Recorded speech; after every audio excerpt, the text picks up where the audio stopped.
Hello students, welcome to online class. This is class 9th Political Science. The name of chapter is What is Democracy? Why Democracy?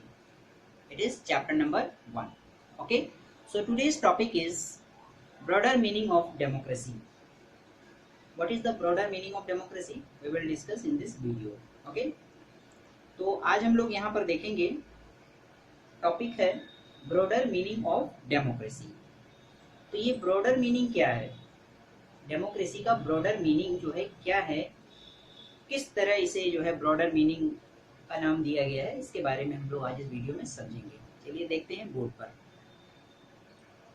ठीक है, evolution of democracy, representative democracy. अब देखिए democracy,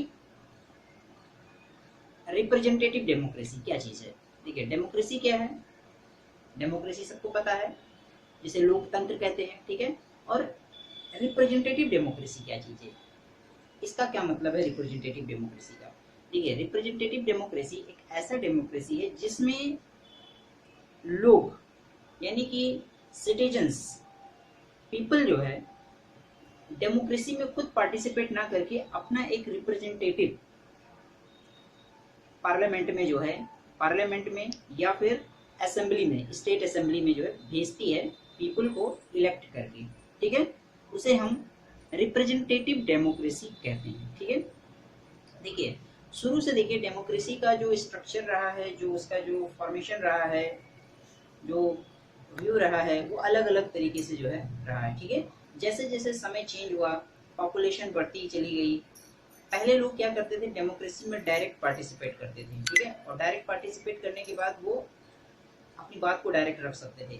तो ऐसा तब होता था जब पॉपुलेशन बहुत कम होता था। ठीक है, अब तो इतना बड़ा देश और इतने सारे पॉपुलेशन, नंबर ऑफ पीपल इतने अधिक हैं, तो डायरेक्ट इतने सारे लोगों का एक जगह कहीं पर इकट्ठे होना, गैदर होना, गैदरिंग करके उस अपनी बात को कहना, ये पॉसिबल नहीं है। ठीक है, तो इसलिए क्या करते हैं, एक पर्टिकुलर कॉन्स्टिट्यूएंसी से अपने एक रिप्रेजेंटेटिव लीडर को जो है रिप्रेजेंट करते हैं, यानी उसे इलेक्शन में उसे हम जिताते हैं वोट दे करके, और उसके बाद फिर हम उसे पार्लियामेंट में भेजते हैं। ठीक है, और फिर वो सारे डिसीजंस लेता है। ठीक है, पब्लिक के लिए यानी सिटीजन्स के लिए वो सारे डिसीजंस लेने के लिए वो रेस्पॉन्सिबल होता है। इसी तरह से स्टेट असेंबली में भी होता है, एमएलए को हम लोग चुनते हैं और वो जा करके फिर असेंबली में जा करके फिर वो लॉ वगैरह बनाता है और वो डिसीजंस लेता है सिटीजन्स के लिए। ओके, अब देखिए यहाँ पर आगे, large number of people practically impossible to include all in decisions making।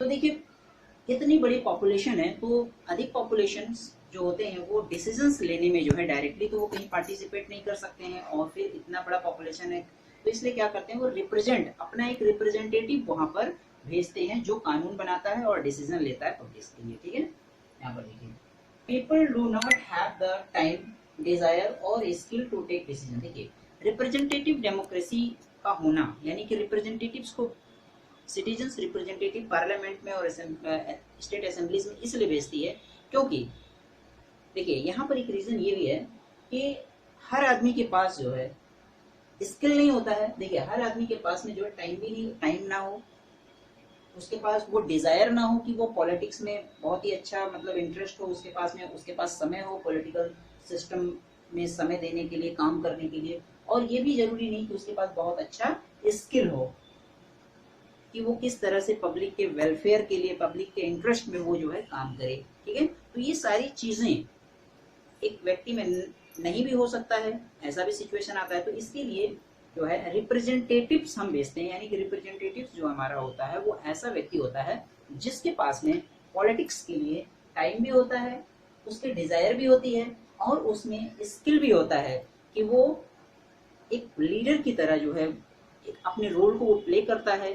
यहाँ उसे पब्लिक उसे जिताती है वोट के थ्रू, राइट टू वोट के थ्रू, और उसके बाद वो पार्लियामेंट में जाता है, असेंबली में जाता है, वहां पर जो है वो कानून बनाता है और डिसीजंस लेता है पब्लिक के वेलफेयर के फेवर में। ठीक है, पब्लिक के इंटरेस्ट के लिए वो काम करता है। ठीक है, इसलिए हम रिप्रेजेंटेटिव को भेजते हैं। ठीक है, अब देखिए अगला है गुड डेमोक्रेसी और डेमोक्रेसी। डेमोक्रेसी क्या है? डेमोक्रेसी एक सिंपल सा समझिए कि वो एक प्रिंसिपल है, ठीक है, यानी कि वो एक रूल्स बने हुए हैं कि ऐसा सिस्टम चलना चाहिए, इस तरह से होना चाहिए। पब्लिक यानी सिटीजन्स की गवर्नमेंट होती है, सिटीजन ही सब कुछ पावरफुल है, ओवरऑल पावर जो है सिटीजन के पास ही है, ठीक है, पीपल के पास है, ठीक है। लेकिन ये सब तो एक सिर्फ कहने की बात है, ये तो प्रूफ तो तब होगा, एक अच्छा गवर्नमेंट तब माना जाएगा जबकि इसे यूटिलाइज हो इस पर, ठीक है, जबकि इसे प्रैक्टिकली इसे यूज किया जाए। ये तो पीपल के ऊपर डिपेंड करता है कि कैसे वो जो है उसको मैनेज करते हैं, किस तरह से डेमोक्रेसी को वो एक्टिवेट करते हैं, ठीक है। एग्जीक्यूट करना मेन चीज होता है। सिर्फ प्रिंसिपल एंड रूल्स के बन जाने से पूरे स्टेट में या पूरी कंट्री में जो है वो अरेंजमेंट, वो चीज नहीं आ सकती है, ठीक है। उसके लिए तो एप्लीकेबल होना पड़ेगा कि उसको कहाँ तक उसको जो है अप्लाई कर रहे हैं और किस हद तक जो है उस पर सक्सेस हो रहे हैं, कामयाबी मिल रही है, ठीक है। अब देखते हैं, तो गुड डेमोक्रेसी वो है कि वो सारे रूल्स, वो सारे सिद्धांत, प्रिंसिपल्स जो है सही तरीके से अप्लाई किए जा रहे हैं और उसका रिजल्ट अच्छा आ रहा है, वो हो गया गुड डेमोक्रेसी। गुड डेमोक्रेसी में यही होता है।